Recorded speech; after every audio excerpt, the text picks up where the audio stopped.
Hello from Andaman and welcome back to the channel. Andaman Nicobar सिरीजच्या एका नवीन एपिसोडमध्ये तुम्हा सगळ्यांचं स्वागत आहे.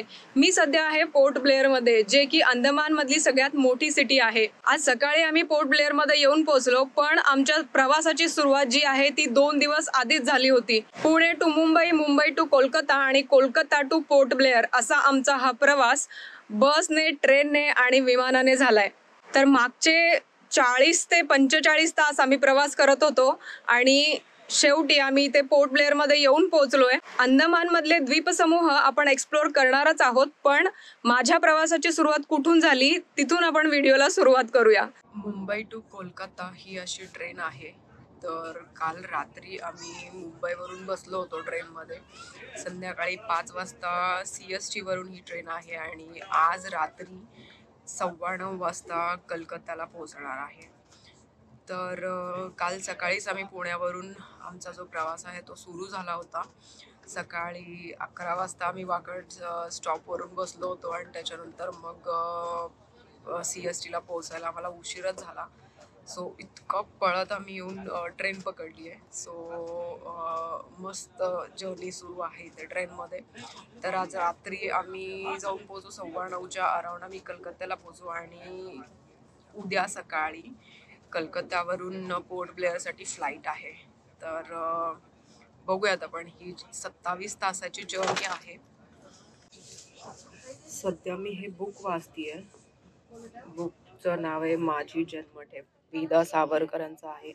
तेव्हापासून मी अंदमान ट्रिप बुक केलंय, तर मला अंदमानबद्दल खूप साऱ्या गोष्टी जाणून घ्यायची इच्छा झाली आहे. तर हे बुक सगळ्यात बेस्ट आहे असं मला वाटायला लागले. आतापर्यंत मी इथेपर्यंत आली आहे.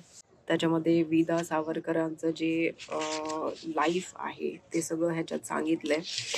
अँड त्यांना जन्मठेपाची शिक्षा कशी झाली, त्यांना मुंबईच्या कारागृहात ठेवलं गेलं, त्याच्यानंतर मग बायकाळाच्या कारागृहात ठेवलं गेलं, त्याच्यानंतर मग ठाणे कारागृहात ठेवलं गेलं. तर त्यांचं ते पूर्ण एक्सपिरियन्स जे आहे, एक काळ्या पाण्याची सजा झालेला एका कैदीला कसं वागवलं जातं हे सगळं याच्यात त्यांनी सांगितलेलं आहे.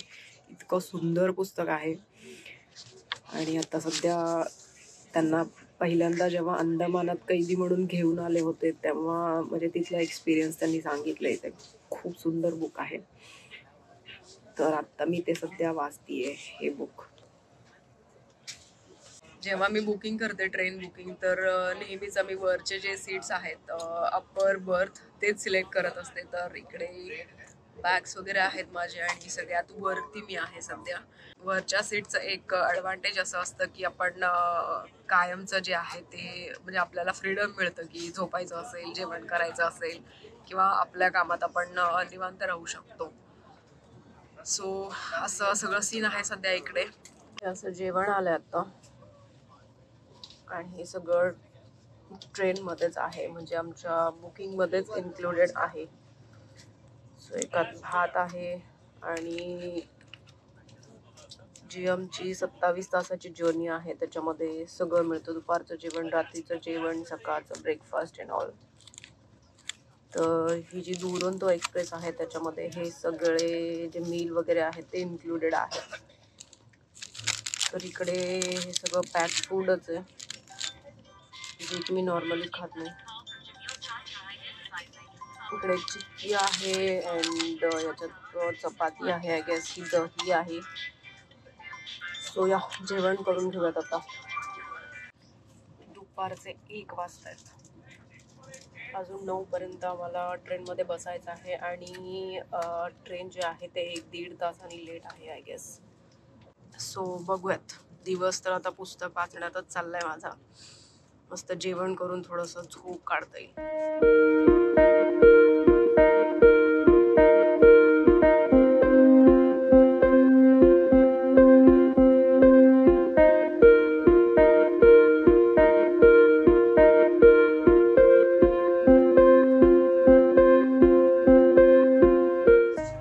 संध्याकाळचे 6:15 झाले आणि आत्ताच आमची झारखंडमध्ये एंट्री झाली आहे. इथे आहे आता सध्या आणि इथून टाटा नगर म्हणून पुढे एक जंक्शन आहे तिथे पोहोचायचंय.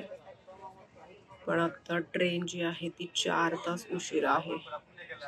ॲक्च्युली आम्ही अजून 4 वाजता टाटानगरला पोहोचणार होती, पण आत्ता बघू शकता 7:15 7:30 वाजत आहेत, तरी अजून आम्ही टाटानगरला नाही पोहोचलोय. सो इथे कुठेतरी दाखवते ट्रेन. टाटानगरला पण अजून 9 वाजता पोहोचेल असं एस्टिमेशन आहे. सो हावडा जंक्शनला जे आहे ते 8:40ला पोहोचणार होती ट्रेन, तर आता जी एस्टिमेटेड टाइम आहे ती 1:54ला दिसतीये, म्हणजे लेट नाईट, रात्री 2 वाजता अराउंड. सो हे सध्याचे असे सीन आहे तिकडे. बघूयात काय विषय. पहाटेचे 3:45 वाजतायत. ट्रेन जी आहे ती 9 वाजता पोहोचणार होती, पण आता 4 वाजतायत, ती आत्ता पोहोचली आहे. ट्रेन जी आहे ती 7 तासांनी उशिरा आहे. बाहेर जाऊन कॅब वगैरे पकडून एअरपोर्टला जायचंय. So let's see.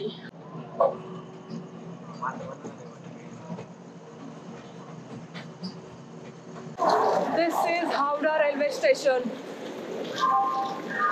सकाळचे 3:45 झालेत. सो आत्ता पोहोचलोय आम्ही. एअरपोर्टला जायचंय आता. ही ती ट्रेन होती, Mumbai CSMT to Howrah. So ही प्लॅटफॉर्म 19 आहे. 20ला आमची ट्रेन आली आहे. So welcome to Kolkata. Airport से पहले ही रास्ते में ऐसा बोला उन्होंने. तो सब आपको ठीक है. तो आप बोल रहे हो बाद में है. मस्जिद बोल रहे हो, मस्जिद आगे बढ़ा. एयरपोर्ट आप लोग का छोड़कर तब मस्जिद पर रहा 1 किलोमीटर का पास. हम धराइए. अच्छा ठीक है, कोई बात नहीं. मेरे को वो छोड़ करके और फिर मेरे को छोड़ देना. आपके पास मैप वगैरह है जहाँ जाना है उनका, लाइव लोकेशन? छोड़ेंगे तो पैसा फिर अलग लगेगा.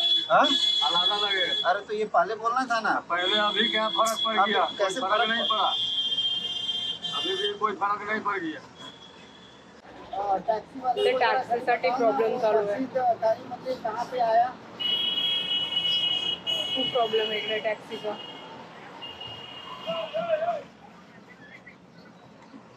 चालू आहे, आम्ही टॅक्सीमध्ये आहे, एअरपोर्टला चाललोय. हाँ बोलिए.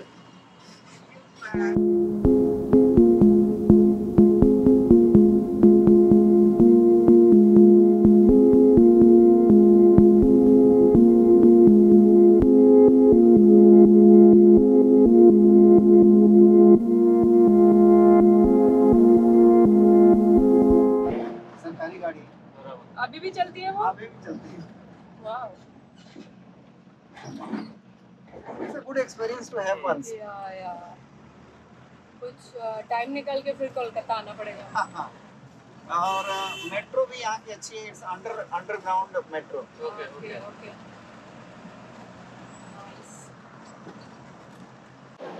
एअरपोर्टला पोहोचलोय. खूप मोठं एअरपोर्ट आहे Kolkata airport. This is it.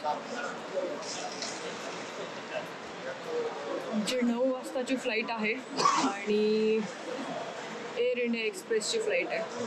So आता 5 वाजता आहेत. इकडे फ्रेश वगैरे होतो अँड देन चेकिंग चालू करता येईल. मस्त फ्रेश होऊन बसली आहे मी इकडे. आता ईश्वर गेले फ्रेश व्हायला. ब्रश वगैरे केलं मी इकडे. सो आता बॅग चेक इन करायचं आहे. यावेळेस ट्रिपसाठी आम्ही ही एकच बॅग घेतली आहे. याच्यातच दोघांचे कपडे आहेत. सो ही एकच बॅग असेल जी मोठी असेल आणि हीच फक्त चेक इन करायची आहे.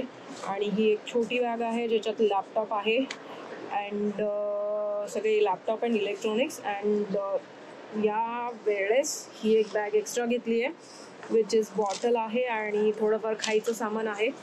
तर ही रिकामी होऊ शकते कधी पण. सो फॉर नाव ही एकच आणि ही एक अशी 2च बॅग आहेत. आणि आमचे सगळे जे कपडे आहेत पुढच्या 12 दिवसासाठीचे, तर हे सगळे याच्यामध्ये आहेत. सो इतकं मिनिमल बॅगेज सोबत पण ट्रॅव्हल करता येतं. चेक इन करतोय बॅगेज. सो आता लाईनमध्ये आलोय आम्ही. एअर इंडिया एक्सप्रेसचं जे फ्लाईट आहे त्याच्यासाठी एक जी बॅग आहे ती चेक इन करायची आहे. So here it is.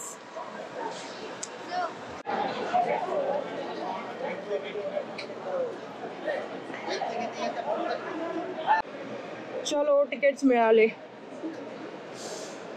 Calcutta to Port Blair fly करायचं आहे आम्हाला. सो हे आहेत तिकीट्स. चेक इन झालं, सिक्युरिटी चेक पण झालं. सो आता गेटकडे जायचं आहे. But in the meanwhile मी तुम्हाला कलकत्ता एअरपोर्ट दाखवते. हे इकडे एअरपोर्टवरचे छोटे छोटे जे स्टॉल्स आहेत ते.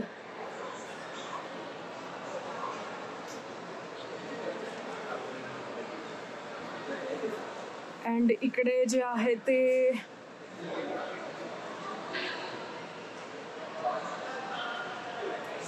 जे आर्ट्स आहेत त्याचं जे स्टोर आहे ते आहे इकडे.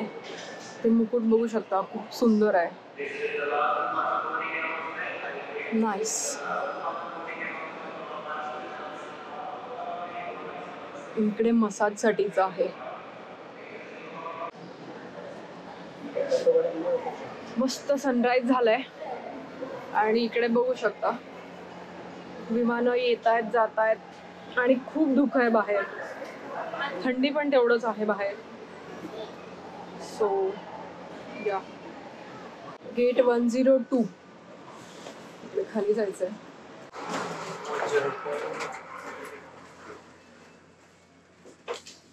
हे फर्स्ट टाइम आहे आम्ही कलकत्त्यात येतोय. हे सगळं चॉकलेटचं शॉप आहे. येस.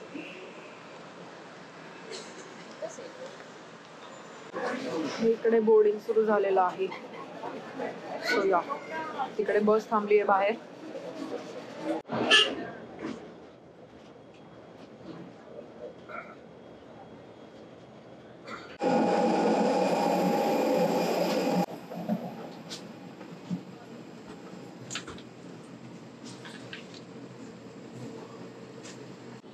विंडो सीट नाही मिळाली यावेळेस. मिडल सीट आहे आणि इकडची बाजूची सीट आहे. हे समोरची सगळी सीट जी आहे ती ही एम्प्टी आहे आणि ही जी विंडो सीट आहे ही पण एम्प्टी आहे. आय होप की इथे कोणी यायला नाही पाहिजे. सो लेट्स सी, बघूयात. अंदमानला जाण्यासाठी मी खूप एक्सायटेड आहे. सो भेटूयात अंदमानमध्ये.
जस्ट पोहोचलो आम्ही पोर्ट ब्लेअर मध्ये. This is Veer Savarkar international airport, Port Blair. खूप सुंदर आणि तितकंच छान एअरपोर्ट आहे. बॅग मिळाली आहे आणि एअरपोर्ट आहे ना खूप छोटू आहे. 2च बॅगेजचं जे बेल्ट आहेत ते आहेत आणि just entry and then exit एवढंच आहे. पण छान सुंदर आहे एअरपोर्ट. सो बघूयात आता. इथून आम्हाला बाहेर जाऊन बस पकडायची आहे अँड देन मग रूमवर जाऊयात. इतकी एक्सायटेड आहे ना मी, म्हणजे बिलीव्ह नाही होते की आम्ही अंदमानमध्ये आहे. खूप खूप मस्त वाटतंय मला इकडे येऊन. आणि एक गोष्ट आहे की ऊन भरपूर आहे. आत्ता सध्याच इकडे 33 डिग्री आहे. सो टॅन होण्याची शक्यता 100% आहे. बट आमच्या एक्साइटमेंटमध्ये कुठेच कमी पडणार नाहीये.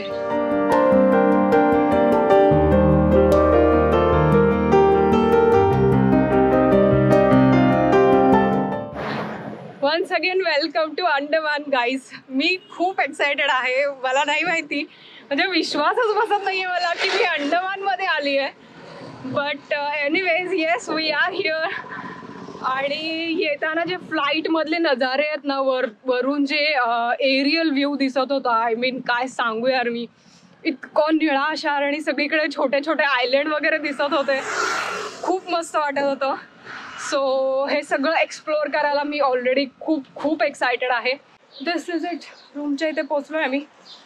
सो बघूयात रूम वगैरे कसं आहे, आज जाऊन चेक करूया अँड मी नंतर तुम्हाला दाखवते सगळं. फ्रेश वगैरे झालो आहे अँड आता जेवण करायला चाललो. हे सगळं जे आहे ते रेसिडेन्शियल एरिया आहे, आम्ही जिथे राहतोय, आणि एक होमस्टे आहे, त्यांच्या घरी आम्ही राहतोय. अँड जवळपास सगळं जे आहे ते म्हणजे इथले लोकच राहतात. सो जास्ती टुरिस्टिक नाही आहे ही जागा. अँड या जागेचं नाव आहे गरचर्मा म्हणून, हो ना, गरचर्मा. हा येस. अँड जवळपासच बस स्टॉप वगैरे आहे, सो आम्हाला जायला यायला काही प्रॉब्लेम नाही होणार.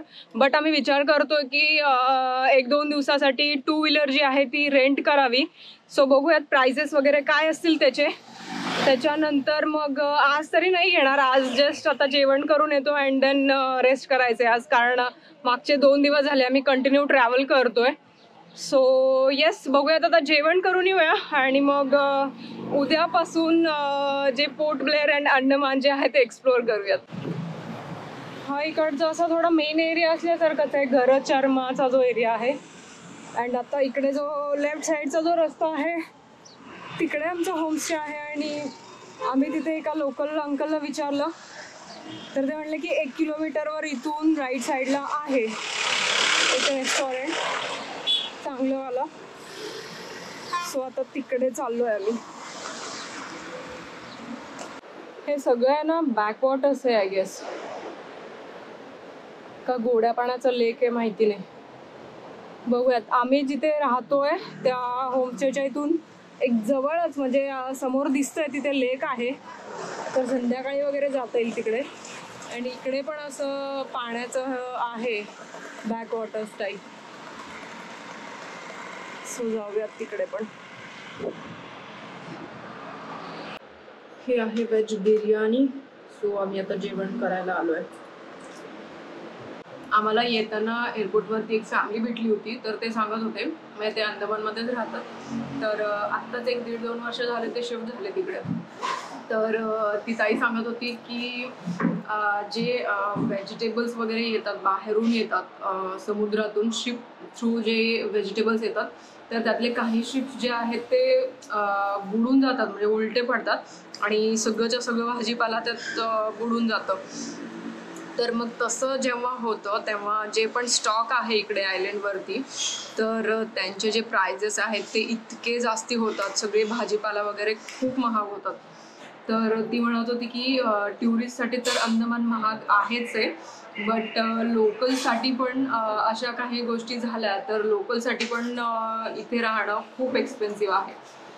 अँड आता दुसरं, व्हेज बिर्याणीवर पोट नाही भरलं त्याच्यामुळे हे व्हेज मील आहे यांचं. सो व्हेज मीलमध्ये राईस आणि 4 प्रकारच्या भाज्या आणि डाळ वगैरे आहे. सो या जेवण झालंय मस्त.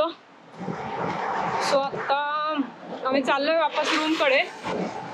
येताना आम्ही एक फ्रूट स्टॉल बघितला होता, तर तिथून आम्ही कलिंगड आणि केळी वगैरे काहीतरी घ्यायचं आहे.